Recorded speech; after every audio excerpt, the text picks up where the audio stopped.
I'm never ready. Um, Go, you're streaming. Hurry. Dead air. we're live. Do you know what? It is always this buffer thing. We are live on Facebook. Welcome to the What's on an Elephant and Castle Facebook page. I am Nick from Retribe. Over there is Melissa from Retribe. And joining us is John Whelan, who can, John, I'm just really looking forward to having a chat with you. We've been talking for the last 10 minutes and having a bit of a laugh. So I think today is going to go really well. So thanks for joining us. Yeah, me too. Looking forward to today as well. I had a great chat with you the other day, Nick, and just been having a good giggle there with Melissa. So looking forward to having a chat with you today. Yeah, thank you. So John, can you tell us a little bit about what you do and what you also do with the Elephant and Castle community? What do I do? My background is in theatre and also community arts as well. I'm a trained drama teacher. I'm a great believer that arts is a great enabler to enable people's lives. I think our humanity is so much better for creativity. I think it nurtures our souls, it develops who we are. So I do lots of projects working in the community. I've got People's Company based at Southwark Playhouse, which is a platform for local people to express themselves and write and direct and act and just be creative, which I think is one of the most beautiful gifts we can have. I do lots of things, as you just said there, with the community hub. I'm doing a pantomime on the 20th of December. We're doing Jack and the Scaff Tower, the elephant pantomime. So I'm looking forward to that. And I'm going to be the dame. I've always wanted to be the dame. So you've got to come and join us for that. Come and watch that. And I've done loads of projects like film nights, quizzes, all sorts of things in this kind of these COVID times. It's like, well, you know, let's change what we do and do it virtually. So you can probably see behind me, I've got my green screen, I've got my lights on me. I'm all set for these times. But fortunately, we've got hope on the horizon, as we were just saying before. Absolutely. Yeah, no, as we were saying, the colors behind you definitely reflect the colorful personality you have. It's just a joy to have you here, and you're just shining light right now. And yeah, you know, I noticed that you do some work with the Tate, you do some work with the Globe.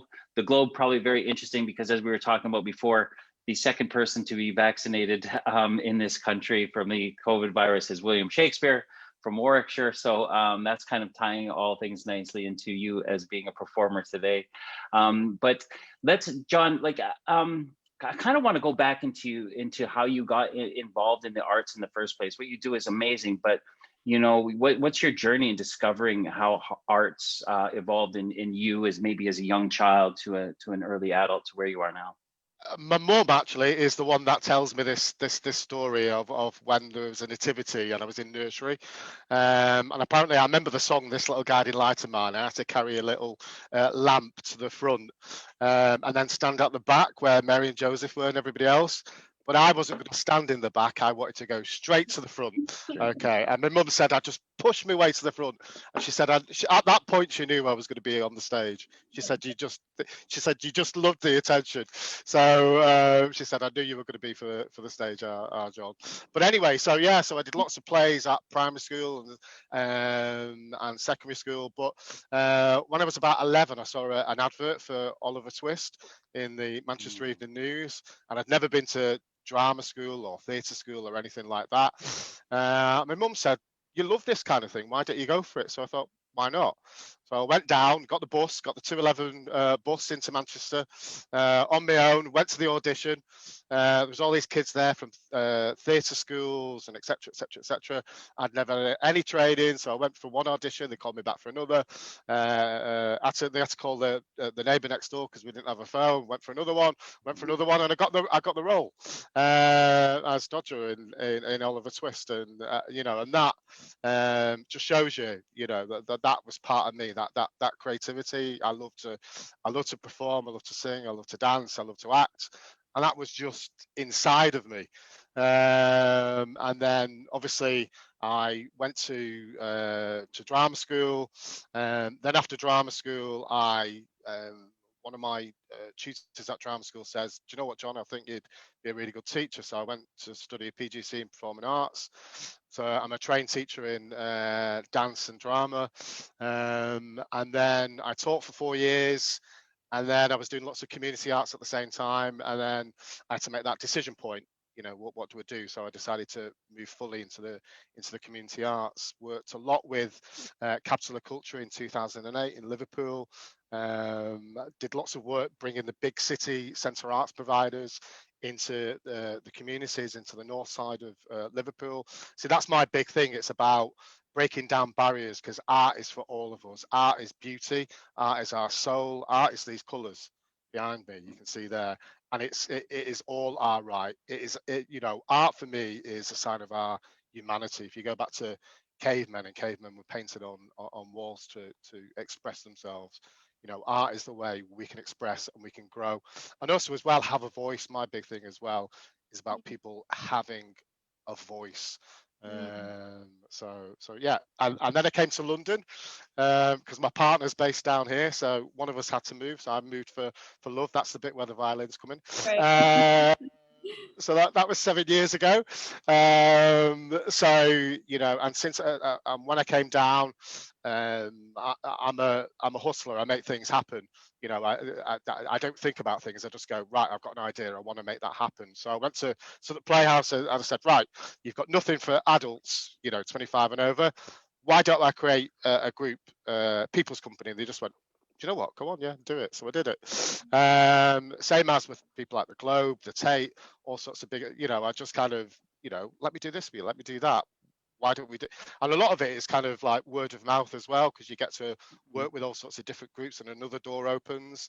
And that's my philosophy in life. It's about, you know, I'm just doing a play at the moment called Doors, which is about the history of Walworth. It's a new play we've devised, which is on the 12th of December with the Walworth Society, and it's a virtual welcome to the new sort of playhouse. And that's it. We all have doors and pathways that open in our lives. So yeah.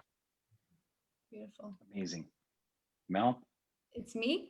Nick and I Yeah. usually rotate questions, and I always pay attention. But I always have to prompt her. yeah, I know I pay attention. That's why I don't pay attention. What you said about art, just art and the ability to express ourselves. I'm under this understanding that we're all actually, our spirit is just creative spirits, and we have this innate creative energy, and it just looks for like opportunities to channel and express.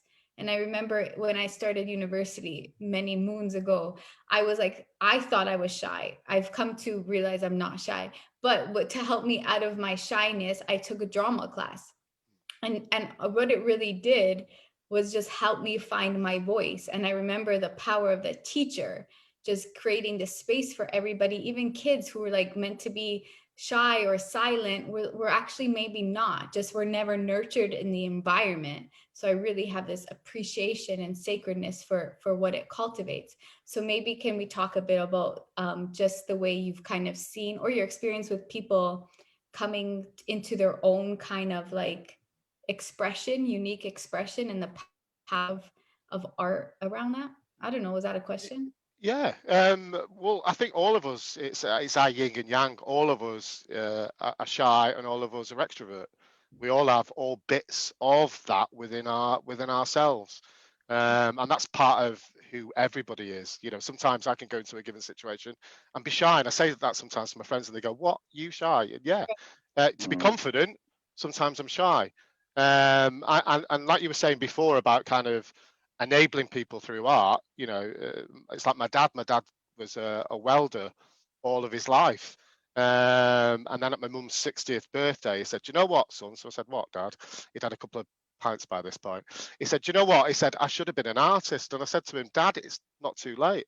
And he went and did an access course, went and studied art, and now he's an artist. You know, he keeps making artwork out of my mum's best placemats and a lampshades and things like that. You know, my brother who's in the Navy, who's not as you know, he's creative in his own way. He could play anything on the keyboard and stuff like that. And he's got me, you know, and he's always going, you know, my dad's got a bit doolally because my dad's like expressing himself, but he's not.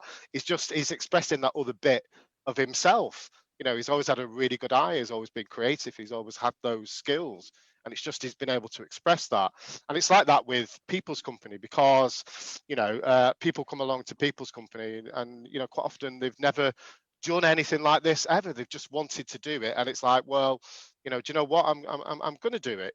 And people come in and they you know, people, you know, have written plays, they direct for the first time, they act for the first time, and they get some of the most amazing opportunities. Like we get to work with people at the Globe, so they get to go, you know, beyond the stage at the Globe, you know, which is amazing.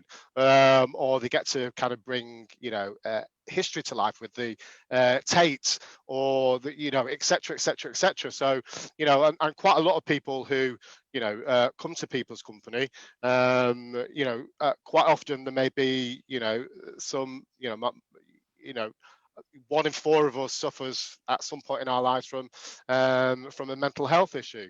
You know, so sometimes people come to the group when they've been suffering from a mental health issue, or, you know, and it's been a real springboard to kind of socialize, and kind of reconnect, and also have a voice. The most important thing is in this world is to have a voice, you know, to say what you see.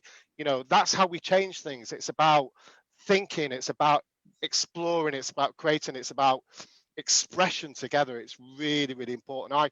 I believe we can change anything. You know, I think the you know, the pendulum is swinging, and you know, and I do think, you know, great to see today that we've got a vaccine that shows, you know, that the power of humanity and what we can actually achieve if we put our minds to it. We can do anything. We can solve the problems with, you know, with our environment. We just need to come together. We need to work together. We need to collaborate. We need to do all of that. We're one globe. We're one system. We're one humanity, and we always need to remember that, I think. I agree completely. And I want to go back to the thing that you were talking about of the yin and the yang, and the kind of the things that are inside of us innately, like the, you know, you could say the masculine, the feminine. And when I was a kid growing up in Canada in high school, you know, like I was a fairly athletic body. So I was taught sport, got to be an athlete, got to be a jock. And you can imagine the typical kind of North American high school scene where you have the jocks, and then the drama people, and the geeks, and the goths, and the headbangers, right? They were all these kind of different kind of sets.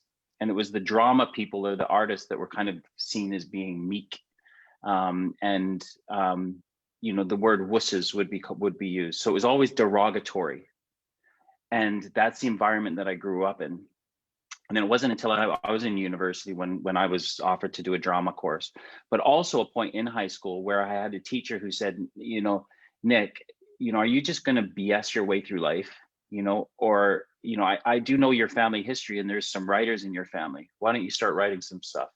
And he got me into creative writing. And that's when really, I think in high school, when I was about 16 or 17 years old, I really found a connection with myself, because I started to be able to express myself. And I started to break outside of these molds. But yet you go back into it as life kind of goes on. And this is kind of one thing maybe I'd like to talk to you about, is like our changing perceptions, you know, and how we can kind of tell people or give people an opportunity to express themselves through an artistic way, and not worry about what people are going to think about them. Because that, again, it's just perceptions of what we think of our artists as being a certain type of person. When really, like you said, there's an artist in all of us.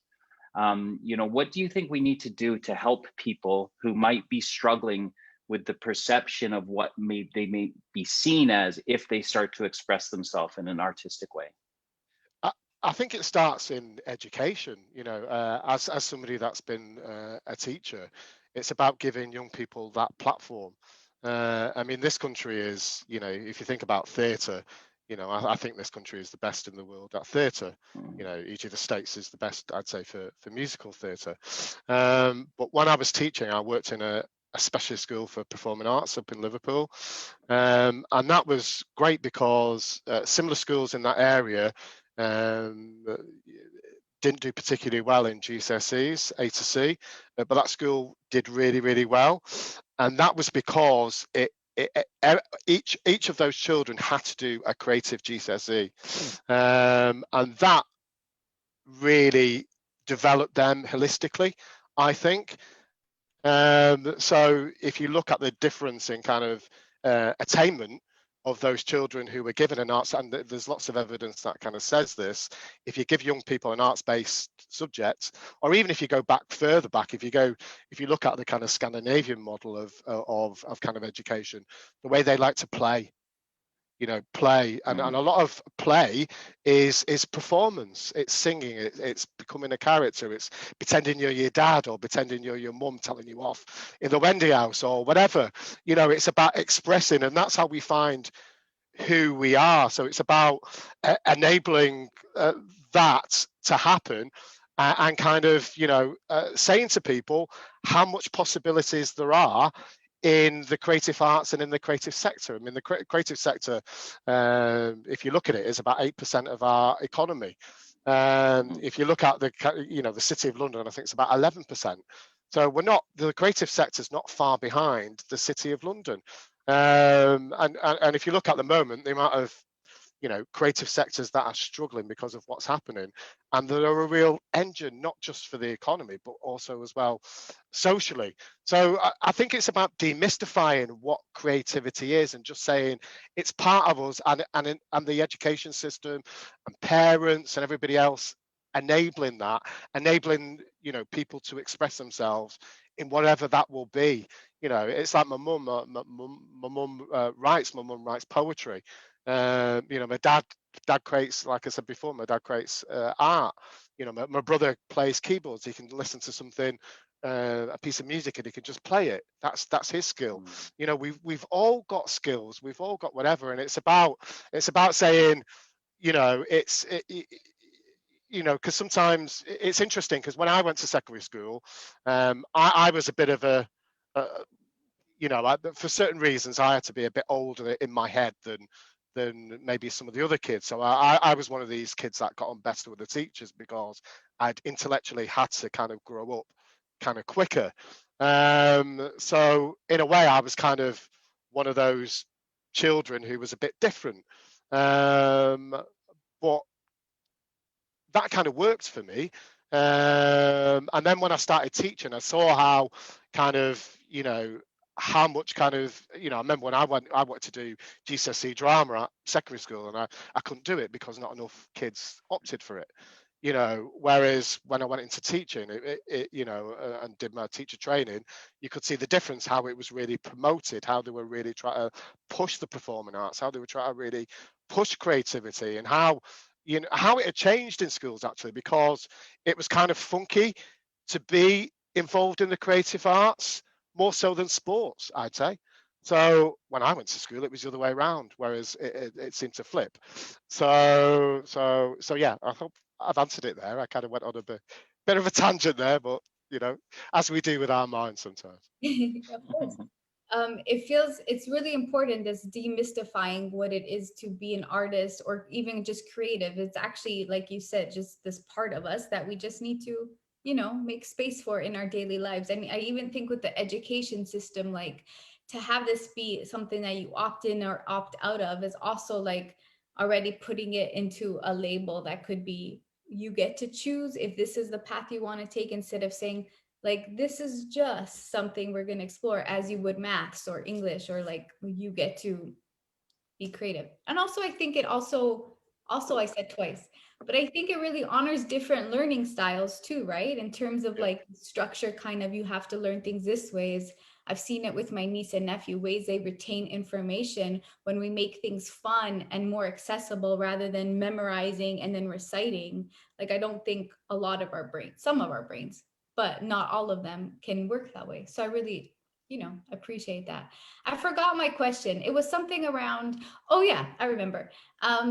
What would you say for somebody who, like a young adult, an adult who is feeling the like call of the inner artist, but then there's a louder call of the inner critic? So there's this like block happening, there's this like inner censorship happening. What about that? What do we do with that? That's RuPaul calls that your saboteur, and it's our saboteur that's on our, we all have that saboteur, don't do that, that's not good, we all have that different voice, that kind of whatever, and it's about getting beyond that voice and going, okay, yeah, all right, saboteur, yeah, you pop up every now and again. All right, that's good because that kind of keeps me a grip of things sometimes. But you know what? I'm just going to move that saboteur and I'm going to put it over there for a while. And you know what? That other voice, which is kind of going, do you know what? I need to express myself. I need to be creative. I need to try these things. Just allow that voice to kind of float above you, and that's it. It's about enabling that creativity which we all have inside of us, and it's a natural thing to have that saboteur. It's natural. We won't be, it's that yin and yang I was talking about before, Nick. You won't be able to do that bit unless you didn't have that bit, and that's a natural thing. But all of us have, one of the things I say is all of us have a different doorway into our creativity. It's about finding that key. Each of us has a key, and that key is just about, with a person, sometimes it's about just saying, do you know what, there's a doorway over there, and sometimes the first step is going, have you seen the doorway over there? And the saboteur might go, oh, don't look at that doorway. And you just say, oh, look, it's a lovely doorway. Just have a look at that doorway. And then you coax that person to kind of walk across to the doorway, and they look at the doorway and they go, oh, I'm not going in there. Okay, so they look at the doorway and they're kind of sizing the doorway up. And you kind of say, I wonder what's behind that doorway. And you kind of encourage that person. And you go, what have you got there? And they go, oh, I've got a key. And that key can be all sorts of things. It could be writing, it could be directing, it could be whatever. And you go, you see that bit of creativity they've got, and that it's what I call that energy, when what people have got when they've got it, and you just see it. You go, that's it. Just try that key you've got there in that door you've took a while to get to, and they try it and they open it, and then they'll stand there and they go, oh, and the saboteur's going, oh, you've opened that door, but should you really walk through there? Because you've got to earn a living, you've got your bills to pay, you've got etc to do. Oh, you can't do that. Remember what your mum and dad said, that's not for you, that career, you shouldn't be doing that.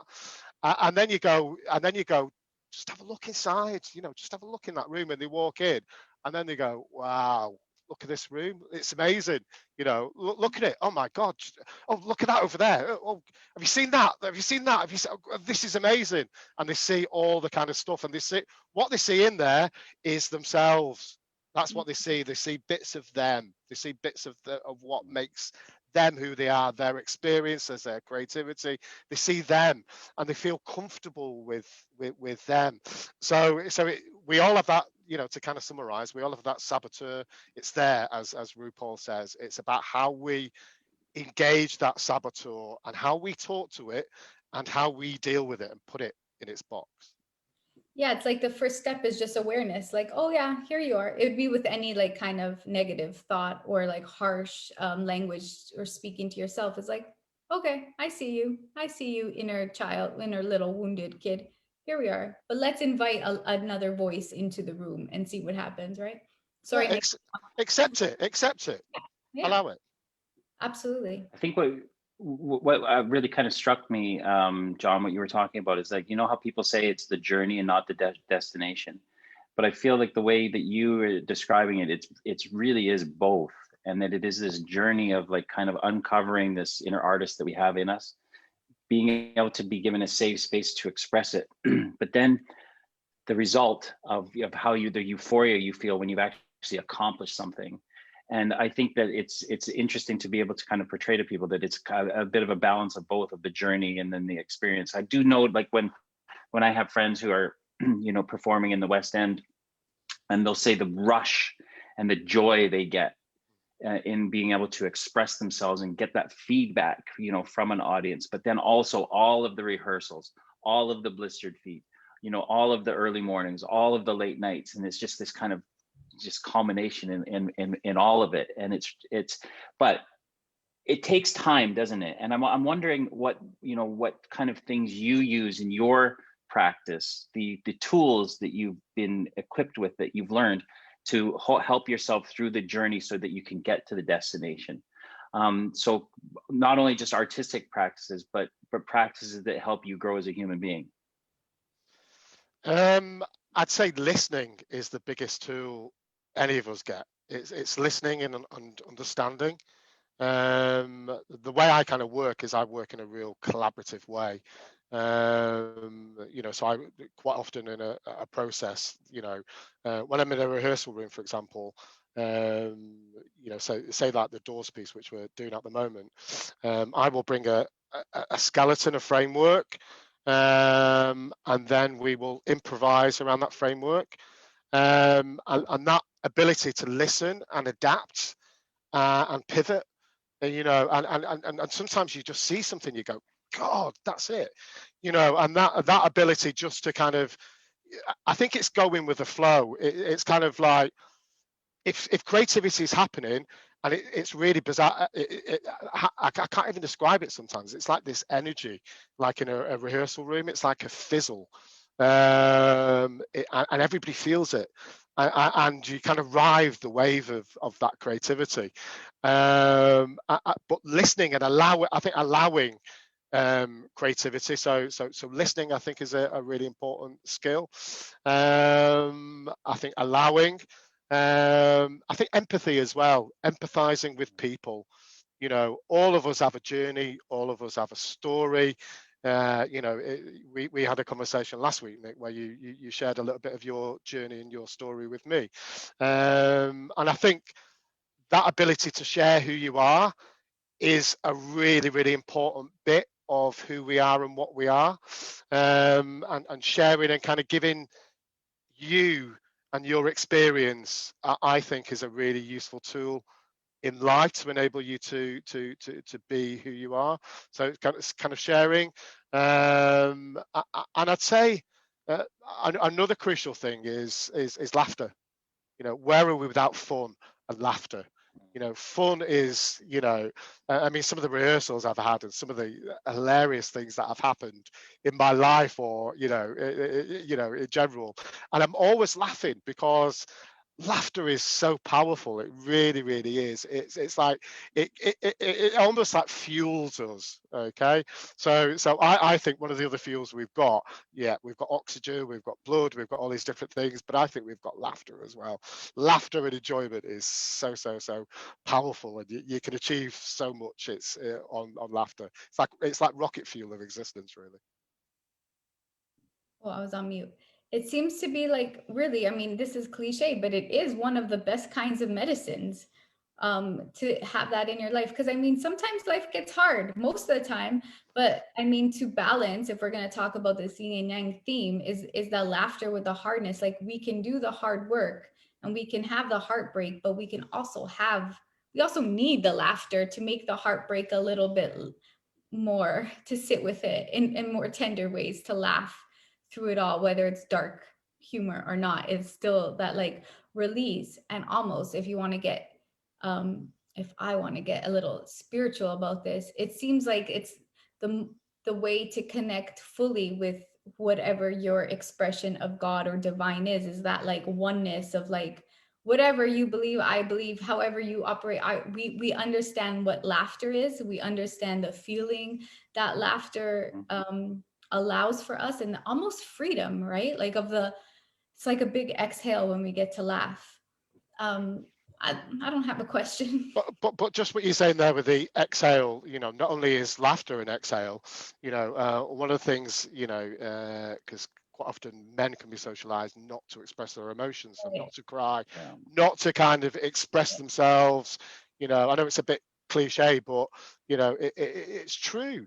When I grew up, it was almost like, it's not really cool for men to cry. And why is it not cool for men to cry? We have emotions. We all have emotions. So just as we need to laugh, we also need sometimes to cry as well. So crying is a really, it's an emotion we need to express sometimes. And crying is, again, just as laughter can be that release, so is crying as well. That ability to cry and feel sad. Sometimes we feel sad, and sometimes it's allowing that process, and don't allow socialization, or men can't do this, women have to do that. All these labels. I hate labels. Let's get away from labels. We're human beings. Let's kind of break free of that. So crying as well, I think, is important. I know Nick's going to have a lot to say about this, but I think when you were talking before too, it's even in terms of art and theater and creative expression, I think what keeps us on the edge of the seat or keeps us wanting more, asking more, is that we are seeing a rawness and a vulnerability in the human experience, right? And like whether or not we're allowed to express it based on gender roles, based on class, race, whatever, we recognize it. And there, in that recognition, there's this like, okay, well, there's a truth there, and it does, I think, invite in a sense of camaraderie. No, I don't want to say that. Connection, maybe, or like oneness, as you said before, of like, okay, I can experience it, that person experienced that. And so theater, art gives us the opportunity to connect with the rawness and authenticity and vulnerability of being human, which, I mean, really, when you think about it, being alive is just, for me, just on the get-go, being vulnerable, because in that vulnerability I'm authentic, and what else can I ask for other than trying for my own sense of love, but also people in my life, to be as authentic as I can, right?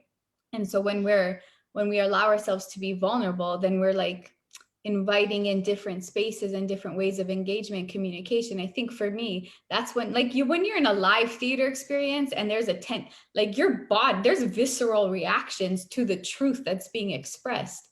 And I think that rawness is what keeps us kind of on the edge of our seats and wanting more, because we recognize it as a truth in us being human, right? Yeah, exactly. I mean, that vulnerability it is truth, and you know, you get to see that in the rehearsal room. You know, sometimes we may do things which, you know, stimulate an emotion or a memory or whatever. You know, quite often I've seen it in a rehearsal room where I've gone, oh, you know, and you sense where somebody's connected to something that's really personal to them. And that quite often it is, you know, you have to deal with that very sensitively, but in a way, quite often, that most of the time, that is a really good experience for that person, because it enables them to channel something that has happened to them already, an emotion, a feeling, a bit of them. Because sometimes we put, again, it's that room analogy. Sometimes we lock things away in a room we don't want to see. We close the key and we go, I don't want to look at that, and we all do that. I've done that, and there's certain things from childhood, for example, which I you know, I still have difficulty dealing with on a personal level. You know, so we all have those bits we kind of lock away. But when somebody, and that's the thing about creativity, because and doing what I do, because performance in a way can give a safe space for people to explore those difficult bits or those difficult moments or those difficult times in a kind of, in a frame where they feel safe. And it is about creating that frame where people feel safe. You know, and sometimes it's about, you know, I've seen people get really emotional, and that it's that crying thing again, and that emotion of crying, and almost like crying away at a memory. It's almost like a release of a memory that comes out through crying. It's quite liberating when I've seen that happen. It's a really liberating experience, and it's happened to me where I've expressed that myself as well. So yeah. You know what I'm excited about, John, is that you know, you're a white-bodied man. I'm a white-bodied man. You know, I can imagine you growing up in Manchester with a father who's a welder.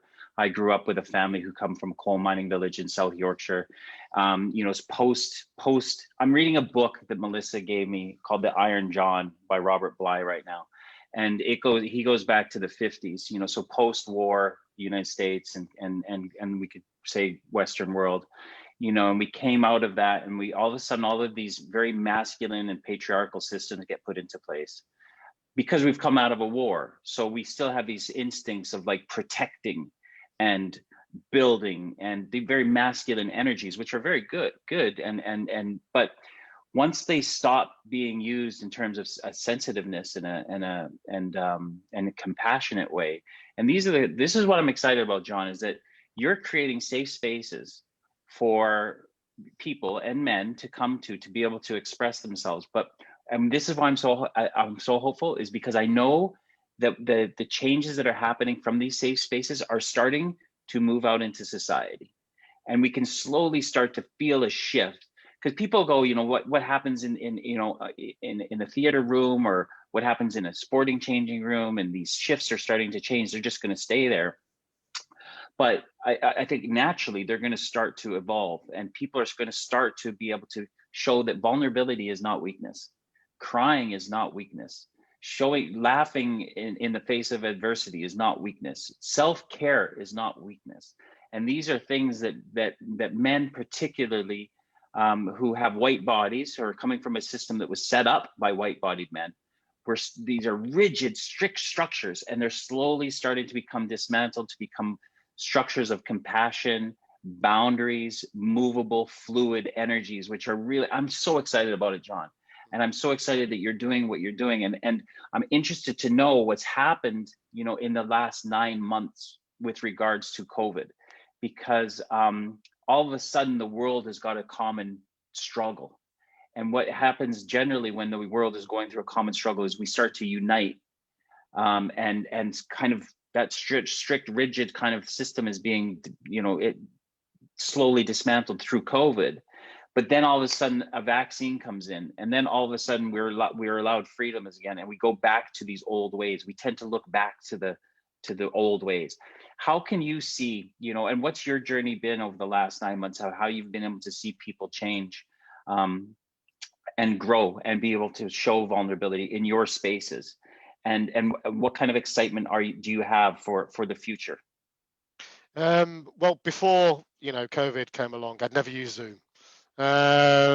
So my immediate response was, okay, I need to respond as an artist, as a creative.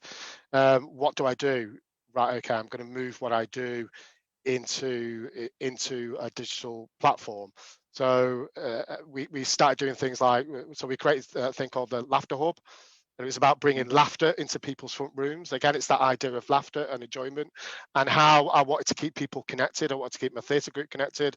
I wanted to kind of reach out to people in the community. So we did things like lockdown bingo we did, which was fantastic. So we'd get like 400 people playing bingo. We had people in New Zealand playing bingo, you know. So we did all sorts of kind of like Cockney sing-alongs, all sorts of different events to kind of keep people entertained, and that kind of grew into, you know, PC Online. I managed to get some funding to do PC Online, which was to create, you know, for People's Company, a digital platform where we could connect further into people's lives at this difficult time. So we've done some things like filmmaking courses, stage combat, quizzes, history talks, nights of musicals, new plays, radio plays, all sorts of things, nights, you know, all sorts of different events to kind of bring people together. And that's been really, really successful.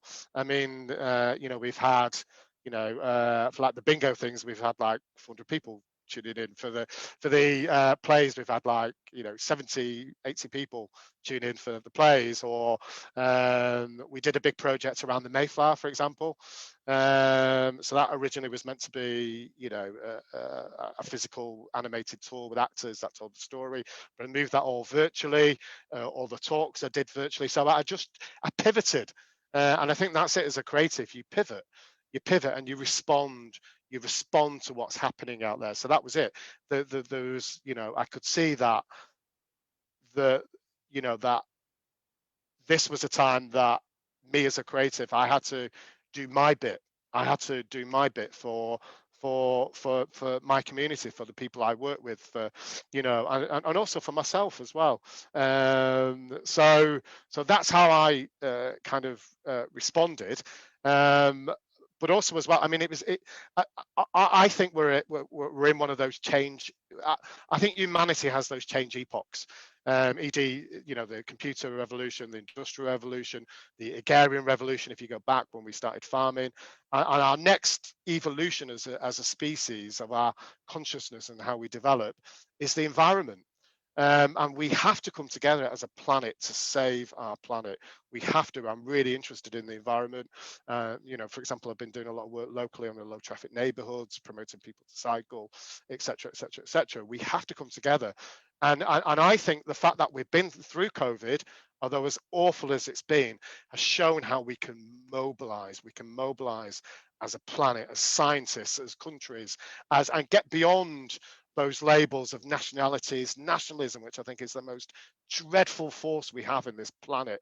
We are one species. It doesn't matter what color we are, what creed we are, where we're from, what sex we are. It doesn't matter. We're all humanity. And I think what we've been through with COVID is that opportunity. It's that opportunity for us to further come together. You know, if you look at post 1945, after World War II, you also had, you know, that enabled, you know, the generation that changed thing in the 60s to feed through.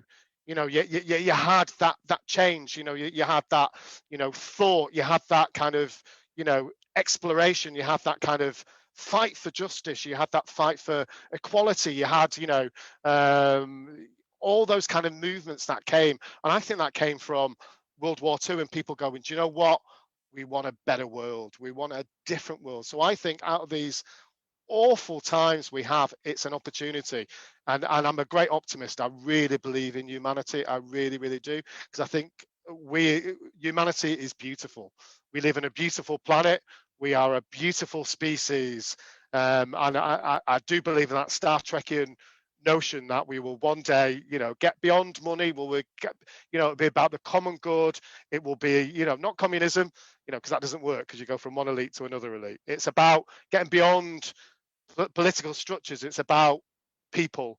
It's about equality on a wider level. It's about everybody working for the common good. I hope I've answered that. I have nothing to say. That was beautiful. Yeah, I have nothing. Nick, go. I was gonna ask No, what are you hopeful about, but I think you answered it all. Like, you're hopeful in humanity. That was my last question for you, but I think you answered it and captured the essence behind it. yeah, what you said is exactly the, you know, what I know that Mel and I kind of are on the very similar wavelengths with regards to, you know, where we're going. And that's why I say I'm excited. And I think it's, I think that we are, you know, we're here for so long. And while we are here, we, you know, it's about helping others. You know, it's about, you know, I look at the name of our company, Retribe, is about giving people a sense of purpose again. You know, whereas you can look at through, you know, the evolutions as you discussed, but even further back, you know, we as humans, we've always had a purpose in our lives, you know, with our tribe, so we could contribute into our community. And I think, you know, yes, the industrial revolution has and capitalism has compartmentalized us as individuals. And I think that if we can start to kind of break the shackles of that silo into, how can I help my neighbor today? What can I do in my community? What volunteer work could I do? Who can I go and help in my community? What kind of ethnicities in the community are there? And how can I learn more about the people in my community and their ethnic backgrounds? Because you're right, we're all, you know, I would love the day when there's no borders, you know, and humanity can just do what they want. And, you know, the globe is the globe, and there's so much prosperity here. There's so much wealth that it can be distributed, you know, far more fairly to people, so that everybody on this planet has a fair shake at life in a loving way. And I think that, you know, what you're doing is beautiful, because we can all we can do is, you know, how far can our as energy, you know, reach. So kind of going forward now, I know we're just about to wrap up, but what does the next few months kind of hold for you and PC and what you're going to do, and bringing in the new year and the holidays? What's the next kind of few months in store for you, John? Next few months, yeah, I've got the Doors piece, which is on the 12th of December. Really looking forward to that. And that's great because it's like 45 local people involved in that, ranging from 16 to 83, which is amazing. And then I've got the pantomime on the 20th, so really looking forward to that.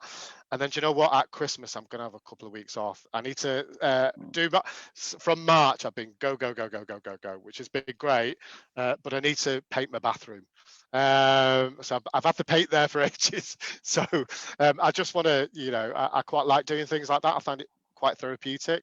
So I want a bit of me time as well, where I just paint. I just paint and I just get lost into doing that kind of thing.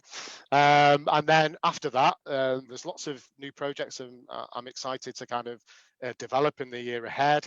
I want to build on the whole kind of new digital face for People's Company.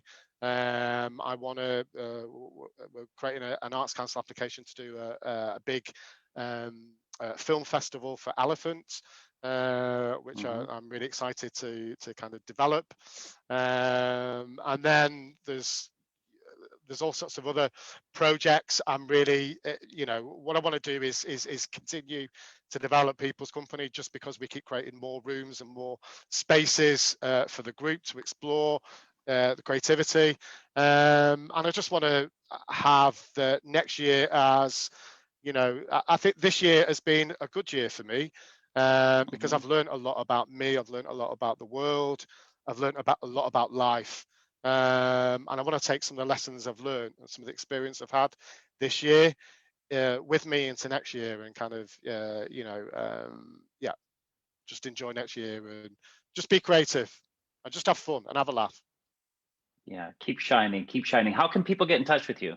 Yes, so you can give me an email, or you can go to People's Company London.com. You can have a look at our website, or you can give me an email on whelanjohnwalworth@gmail.com. Okay, you can give me an email. So that's whelanjohnwalworth@gmail.com. Give me an email. And then if you're interested in joining in with any of the things I do, or you've got any ideas, or you want to say, oh, that something you said there, have you thought about doing that? Or have you thought, that's how I work. So if you've got any ideas, any creative things there, please give me a shout. Glorious. We will we'll post your links on the Facebook, on What's on an LFP House Facebook page. But just go back to Artful Dodger. Yeah. He's one of my favorite characters. What was one of your favorite lines from Artful Dodger? Oh God. Put you on the spot, but I love that guy. I think my favorite, I think it's not a lot, it's probably Consider Yourself, because I love the song. Right. Yeah. Consider yourself. And doing the dance. Lead us out with Consider Yourself. Or after some consideration, we can't stay. Consider yourself one of us. There you go, one of us. Thank you, John. I'm glad that we're all in this together, and I'm looking forward to the future and how we can kind of work together. So have a wonderful holidays time, and keep shining bright, brother. Thank Fantastic. you. Thank you. Thank you so much, guys, as well. I really enjoyed that. Thank you. Okay. Awesome. Thanks, everybody, at the What's on an Elephant Castle Facebook page. We'll see you Thursday at 11 a.m. for our workshop. Until then, be good, everybody. See you later.